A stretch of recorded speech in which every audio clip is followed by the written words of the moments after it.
Saudara, ada satu hal yang menggembirakan di antara semua ritual, semua bagian kehidupan upacara keagamaan yang akan diulang lagi adalah pernikahan. Saudara dibaptis hanya di dunia aja, ya kan? Saudara mungkin dilantik jadi hamba Tuhan hanya di dunia aja. Tapi yang namanya pernikahan ada 2 kali. Di dunia menikah, nanti waktu masuk surga ada pernikahan anak domba juga.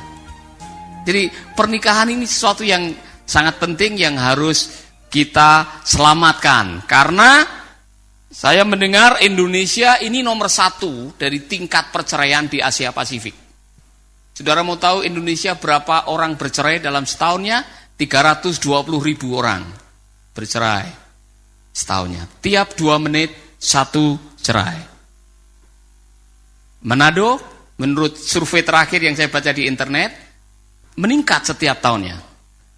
Khusus di kota Manado, sehari 1. Kota Mobago, sehari 2. Jadi perceraian ini menjadi ancaman yang luar biasa akhir-akhir ini. Oleh karena itu cinta harus diselamatkan. Karena katanya jatuh cinta memang mudah. Tapi jatuh cinta kepada orang yang sama dalam waktu yang lama itu tidak mudah. Oleh karena itu seminar pagi ini topiknya adalah bagaimana menyelamatkan cinta. Karena ternyata pernikahan itu ada musiman. Mungkin saudara tahulah, ada musim semi. Musim semi itu pada waktu saudara baru kenal seseorang yang membuat saudara bergetar waktu ketemu dia. Masih ingat itu? Wah, cinta lagi bersemi. Menatap matanya aja udah deg-degan. Jempol kaki kesentuh, saudara sudah gemetar. Masih ingat itu? Kemudian masuk musim panas. Saudara masuk dalam pernikahan tiap hari panas. Ya kan? Saudara masuk dalam musim panas luar biasa. Tunggu lama-lama, saudara akan masuk di musim dingin. Tandanya dipeluk, di apa-apaan dingin aja. Kalau yang musim panas itu atau musim semi, kesentuh sedikit sudah gerengnya itu ada. Ya kan?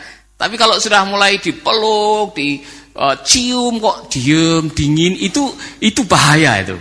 Disitulah banyak akhirnya terjadi perselingkuhan karena cintanya sudah dingin. Nah, setelah itu musim gugur, banyak berguguran cintanya. Nah, kalau tidak diselamatkan dalam ruangan ini tidak ada yang kebal dosa.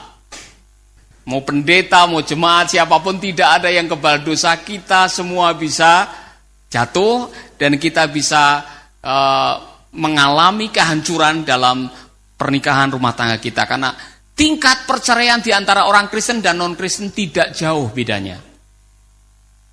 Oleh karena itu, bersyukurlah kepada Tuhan kalau hari ini saudara masih duduk berdampingan dengan orang yang dulu saudara pernah jatuh cinta.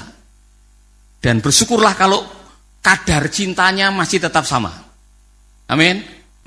Saya akan mulai dengan kasus yang menarik di Indonesia ini, karena ini terjadi di mana-mana dan akhir-akhir ini meningkat. Kasus ini menjadi sebuah fenomena yang saya pikir kalau kita tidak waspadai, ini menjadi bahaya. Saudara masih ingat lagu Bang Thoyib? Masih ingat lagu Bang Thoyib? Saudara ingat syairnya? Ada saya nulis, Bang Thoyib, kenapa tak pulang-pulang? Anakmu, panggil namamu. Saya kurang tahu, ini sudah 5 kali lebaran, 5 kali puasa, dia belum pulang. Ada yang tahu di mana Bang Thoyib? Nah, kelihatannya ini lagu, saudara.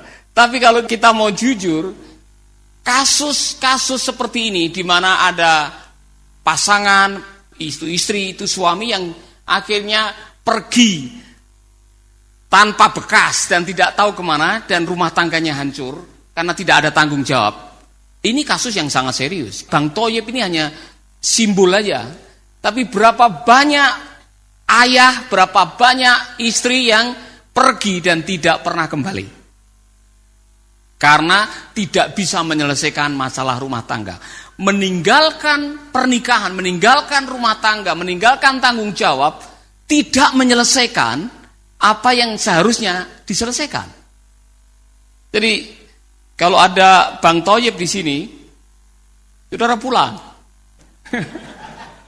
Karena anak istrimu lagi menderita karena saudara. Ya kan? Oleh karena itu saya mau mengajak saudara, bagaimana bisa menyelamatkan pernikahan supaya tidak ada bang toyib lagi. Saya pengen mengajak saudara menyanyi satu lagu sebetulnya, tapi sudah siap atau belum kata-katanya? Mengapa harus begini? Ada yang bisa nyanyi lagi tuh? Tiada lagi kemesraan. Terus nanti kita nyanyi lagi itu saudara. Karena banyak kita, kalau kita mau jujur, di dalam setiap pernikahan pasti ada pergumulan. Nanti di session terakhir saya akan membahas itu. Ternyata saudara, rumah tangga yang awet, yang betul-betul bertahan sampai akhir, itu cinta mereka pertama bukan kepada pasangannya. Saya ulangi lagi nih. Kalau saudara ingin rumah tangga saudara awet, dan saudara betul-betul punya pernikahan kualitasnya luar biasa dan tetap bahagia sampai akhirnya dipanggil Tuhan, cinta pertama saudara bukan kepada orang yang saudara nikahi, tetapi kepada kebenaran mengenai pernikahan itu sendiri yang harus saudara cintai. It's not about who, it's about what. Karena orang yang saudara nikahi hari ini, besok bisa berubah. Tapi firman mengenai pernikahan tidak berubah. Jelas ya? Kalau saudara cintanya semata-mata kepada orang yang saudara cintai, yang sekarang mungkin cantik, kemudian 50 tahun kemudian mulai badannya mekar, ke kanan, ke kiri, muka, belakang, tidak seperti yang saudara harapkan, cintamu pudar. Tetapi kalau saudara cintamu sudah cinta mati kepada kebenaran firman Tuhan, yang akan saya bacakan kebenarannya ini, maka apapun juga yang terjadi dengan pasangan saudara, saudara tetap akan mencintai dan pernikahan saudara akan awet. Kebenaran yang saya membacakan adalah Maleakhi 2. Ayat 14 sampai 16. Ini sebetulnya untuk para pemimpin, imam, orang-orang Israel. Tapi ini berlaku buat kita semua kebenaran ini. Kamu bertanya mengapa iya Allah tidak mau menerimanya? Oleh karena Tuhan tahu. Perhatikan baik-baik. Karena Tuhan tahu kamu tidak setia kepada wanita yang kamu nikahi di masa mudamu. Allah menegur pemimpin-pemimpin bangsa Israel, terutama para imam. Wanita itu kawan hidupmu, tetapi kamu telah mengkhianati dia. Walaupun di depan Allah kamu telah berjanji untuk tetap setia kepadanya. Dengar baik-baik. Bukankah Allah yang esa menjadikan kamu satu tubuh dan satu jiwa dengan wanita itu? Apakah maksud Tuhan dengan itu? Tak lain supaya kamu mendapat anak-anak yang menjadi umat Allah yang sejati. Perhatikan baik-baik. Jagalah dirimu. Jangan sampai ada di antara kamu yang tidak setia kepada istrinya. Kemudian dibilang begini, aku benci perceraian. Itu kata Tuhan Allah Israel, saudara. Tuhan benci perceraian. Dan apa yang dibenci, hukumnya haram. Tidak ada yang dibenci, hukumnya halal. Tidak ada. Semua yang dibenci oleh Tuhan, hukumnya haram. Aku benci kalau salah seorang dari kamu berbuat sekejam itu terhadap istrinya. Maka jagalah dirimu dan jangan sekali-kali mengkhianati istrimu. Ini firman Tuhan. Saudara mencintai ayat ini? Kalau saudara mencintai ayat ini lebih daripada mencintai pasanganmu, rumah tangga saudara awet. Pasanganmu berubah, firman Tuhan tidak berubah. Amin. Nah, saya mau mengajak saudara karena kalau sudah tengkar itu dan sudah sering tengkar, kadang-kadang ada ide cerai. Waspada dengan kalimat itu, saudara.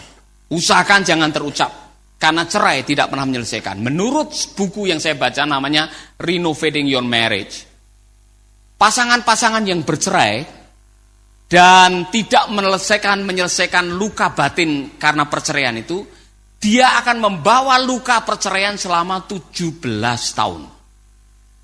Kalau dalam waktu 17 tahun sebelum dia bisa menyelesaikan lukanya, kok menikah lagi, 95% akan cerai lagi. Jadi cerai bukan sesuatu yang menyelesaikan. Makanya Tuhan, aku benci perceraian. Amin. Amin. Jadi yang sudah ada sedikit benih di sini, jangan macam-macam sama saya. Kamu macam-macam, kita cerai. Jangan ucapkan itu. Cerai tidak menyelesaikan. Saudara tahu mengapa ada orang bercerai? Penyebabnya apa? Hanya satu.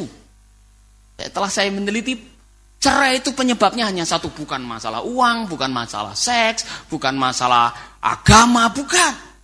Cerai itu penyebabnya adalah lensa. Saudara tidak percaya? Saya akan buktikan. Yang membuat saudara bercerai adalah lensa. Contohnya begini. Waktu saudara jatuh cinta, lensa yang saudara pakai untuk hidup saudara terhadap pasanganmu adalah lensa positif. Semua positif. Kekurangannya saudara tutupi. Di depan orang tua saudara bela. Dia orang yang sempurna. Seperti lagu itu. Sempurna. Iya kan? Setelah menikah anak 4. Yang saudara fokuskan bukan positifnya. Saudara mulai melihat. Kalau saya tahu kamu tidurnya mendengkur seperti ini. Saya dulu tidak mau menikah dengan kamu. Kalau saya tahu kamu punya kelakuan seperti ini. Kalau saya tahu kamu punya kelemahan ini. Saudara mulai memfokuskan kepada kekurangan. Ketika fokus sudah mulai yang negatif, sebentar lagi renggang hubungan saudara. Dengar baik-baik nih. Oleh karena itu kita harus menyelamatkan itu. Supaya tidak sampai kita melihat yang negatif. Kalau mau melihat yang negatif, selalu ada yang negatif dalam kehidupan kita. Sahabat, Anda baru saja mendengarkan program Making Life Better. Hubungi kami di 0811-3901-144 atau 0811-3901-140. Mari dukung pelayanan Making Life Better melalui rekening BCA 6690300525. Sekali lagi, 6690300525 atas nama Paulus Wiratno. Terima kasih, Tuhan Yesus memberkati. Making life better, making